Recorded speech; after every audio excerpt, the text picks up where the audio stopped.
श्री राजपूत करनी सेना मूल के राष्ट्रीय अध्यक्ष महिपाल सिंह मकराना धार जिले के बदनावर पहुंचे, जहां उन्होंने खबर मध्य प्रदेश से खास बातचीत करते हुए कहा कि स्वाभिमान क्या होता है ये हम वीर शिरोमणि महाराणा प्रताप से सीख सकते हैं। श्री राजपूत करनी सेना मूल का मुख्य उद्देश्य 36 कौमों को साथ लेकर राष्ट्र का उत्थान हो सके, ऐसा काम करना है। राजस्थान से हमारे बीच श्री राजपूत करनी सेना मूल के राष्ट्रीय अध्यक्ष महिपाल सिंह जी मकराना वर्तमान में कड़ोदकला नगर आगमन हुआ है। यहाँ पर वीर शिरोमणि महाराणा प्रताप जी की मूर्ति अनावरण कार्यक्रम में पधारे थे। हम चर्चा करते हैं मकराना जी से और जानते हैं कि श्री राजपूत करनी सेना मूल के आगामी लक्ष्य क्या होंगे। आज कड़ोदकला धार में महाराणा प्रताप की प्रथम मूर्ति अनावरण के अवसर पर आना हुआ और जैसे कि पूरे प्रदेश को मालूम है कि 1000 मूर्ति लगाने का लक्ष्य हमारे मध्य प्रदेश की करनी सेना टीम ने, प्रदेश अध्यक्ष शिव प्रताप सिंह जी टीम ने रखा है।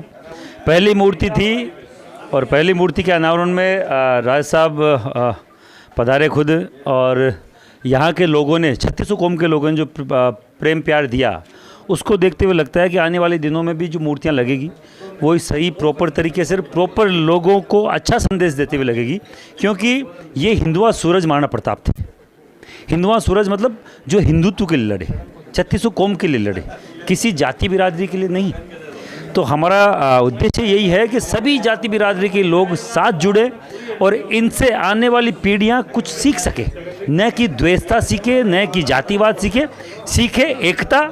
स्वाभिमान का प्रतीक, सबसे बड़ा प्रतीक महाराणा प्रताप था और अपने इस धर्म के साथ साथ इस मिट्टी के लिए, अपने देश के लिए लड़ने वाले पहले स्वतंत्रता सेनानी महाराणा प्रताप थे, क्योंकि वो बाहरी आतताइयों से लड़े, उन लोगों से लड़े जिन्होंने भारत पे राज करने की, भारत पे हमेशा कुदृष्टि डालने की कोशिश करी। उन लोगों से लड़ते हुए पूरा जीवन पर्यंत जंगलों में उन्होंने बिता दिया। उन महाराणा प्रताप की मूर्ति के अनावरण में आज आने का मौका मिला और आने वाले दिनों में करनी सेना के फ्रंट पे मैं बोलना चाह रहा हूँ, करनी सेना के पदाधिकारियों को, मेरे प्रदेश अध्यक्ष को, आप अपने विचार उच्च रखिए, महाराणा प्रताप जैसे विचार रखिए, तो आने वाले दिनों में आपको भी दुनिया उसी प्रकार प्रेम प्यार और सम्मान देगी।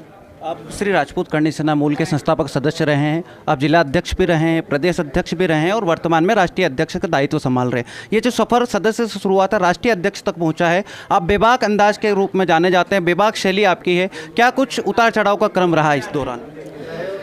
समाज सेवा एक ऐसा फील्ड है, उसमें कभी आपको किसी कोई चीज़ का रिफंड मिले ये सोच के नहीं आना चाहिए। पहला अगर किसी को ज्ञान लेना समाज सेवा का तो वो सबसे बड़ा ज्ञान है, अगर आप किसी भी चीज़ के उसमें है कि मैं समाज सेवा करूंगा तो मुझे ये मिलेगा, तो आप समाज सेवा आज छोड़ दीजिए।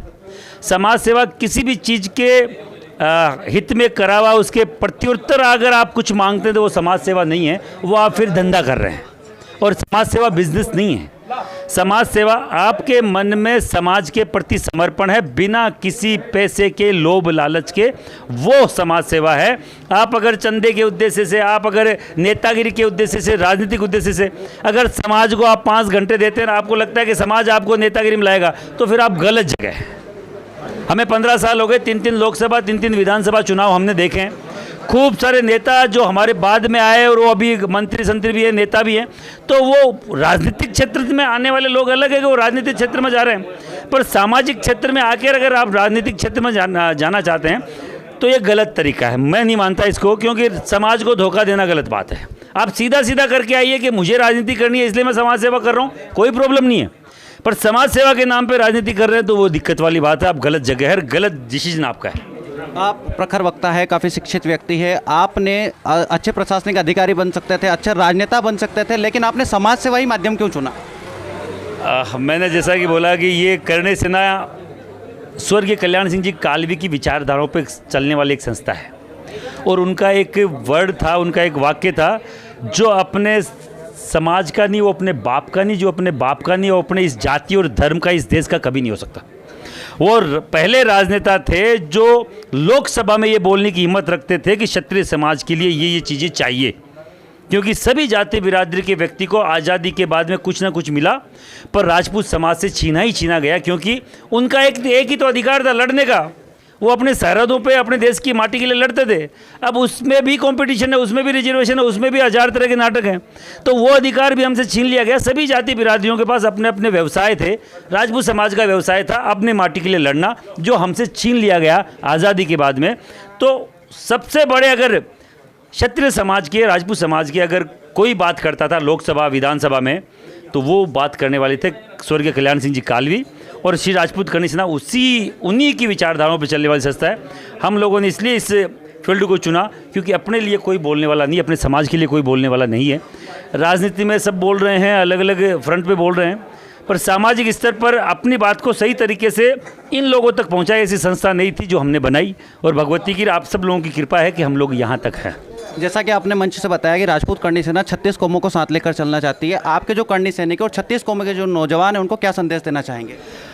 आज महाराणा प्रताप की जैसे कि अभी मूर्ति अनावरण में आपने देखा होगा, पूरे देश के 36 कौम के लोग साथ थे। ये बहुत बड़ा उदाहरण है, बहुत बड़ा एक लोगों को संदेश है कि करनी सेना कहती नहीं है, करनी सेना की युवा राजपूत युवा करते भी हैं। करनी सैनिक कौन है? जो राजपूत जाति में जन्मा जाया हर व्यक्ति करनी सैनिक है मेरी नज़र में। उसको कोई प्रमाण पत्र की या कोई सर्टिफिकेट की जरूरत नहीं है कि करनी सैनिकों के पदाधिकारियों को हम करनी सैनिक नहीं है क्या। जब समाज में बात आएगी करनी सेना आगे रहेगी, उस करनी सेना के साथ जो युवा रहेगा वो करनी सैनिक है। ये थे हमारे साथ श्री राजपूत करनी सेना मूल के राष्ट्रीय अध्यक्ष महिपाल सिंह जी मकराना, जिन्होंने चर्चा में बताया कि राजपूत करनी सेना का मूल उद्देश्य 36 कौम को साथ लेकर देश का विकास करना, उन्नति करना। कैमरा पर्सन योगेश चौहान के साथ बदनावर से पवन वैष्णव की रिपोर्ट।